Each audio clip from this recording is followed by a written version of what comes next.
नहीं हो रही ना पढ़ाई? क्यों नहीं हो रही?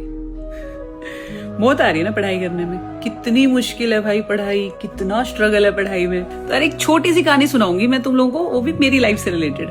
तो जब मैं नई यूपीएससी की तैयारी करने लगी तो उसके लिए मैं दिल्ली आके पीजी में रहने लग गई। तो मेरा जो पीजी था ना, उसके नीचे एक गार्ड अंकल रहते थे जिनको मैं आते जाते ऐसे नमस्ते कर देती थी। तो शायद मेरा मेंस का टाइम था और उस टाइम ना मैं लाइब्रेरी से थोड़ा लेट आती थी। तो ऐसे ही एक दिन रात को मैं आई तो मैंने उनको नमस्ते की। तो अंकल ने ऐसे ही मुझसे पूछ लिया कि और बेटा कैसी चल रही है पढ़ाई?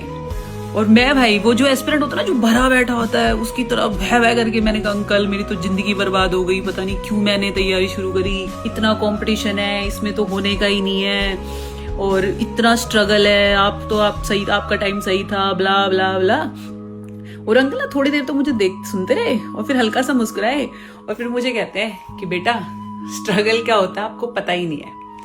स्ट्रगल वो होता है जब आपको चौकीदारी की नौकरी करनी पड़े और आपको महीने में सिर्फ 8,000 रुपए मिले और उसमें आपको 4 बच्चे पालने पड़े। और ये सब नौकरी, ये चौकीदारी, ये सब कोई नहीं करना चाहता, पर क्या करे, मजबूरी है, जिम्मेदारियां इतनी है घर की। तो बेटा आप जो करना चाहते हो, आप उसकी तैयारी भी कर पा रहे हो, आप उसकी कोशिश भी कर पा रहे हो, ये बहुत बड़ी बात है अपने आप में।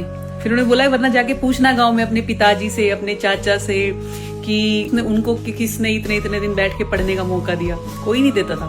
पहले 10वीं कर ली, 12वीं कर ली तो सब लगता था कि बस अब फौज पुलिस में लग जाए, लग गया तो ठीक है, नहीं तो अपने खेती बाड़ी कर लेगा, क्योंकि शादी भी करानी होती थी।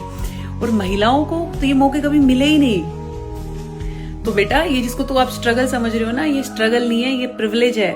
और मेरे को ऐसा लगा कि हाँ यार कितनी सही बात है यार, ये वी आर लकी कि भाई शायद हम वो पहली पीढ़ी है या वो पहली जनरेशन है जिनको ये मौका मिल रहा है कि हम 4-4, 5-5 साल बैठ के किसी भी एग्जाम की, चाहे वो यूपीएससी हो, एसएससी हो, नीट, बैंक, आईआईटी, उसकी तैयारी भी कर पा रहे हैं। सही में बहुत बड़ी बात है यार, हम बस इसको फॉर ग्रांटेड ले लेते हैं। तो भाई अपने माँ बाप को थैंक यू बोलो और इसको स्ट्रगल मत समझो, इसको जान पे मत समझो कि मौत आ रही है। सबसे आसान काम है। कल को जब नौकरी करने जाओगे ना तब पता चलेगा कि ये कितना इजी था।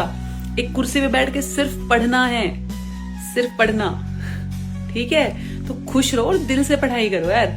बाकी देखो सिलेक्शन होना ना होना आपके हाथ में नहीं है और इतनी कुछ चीजें तो भगवान पे भी छोड़ देनी चाहिए यार, वो हमारे लिए सब अच्छा ही करेंगे। बस हमें अपनी तरफ से मेहनत करनी है और मेहनत करने में मरना नहीं है यार। ऐसे नहीं है, हमसे नहीं हो रहा, क्यों नहीं हो रहा यार?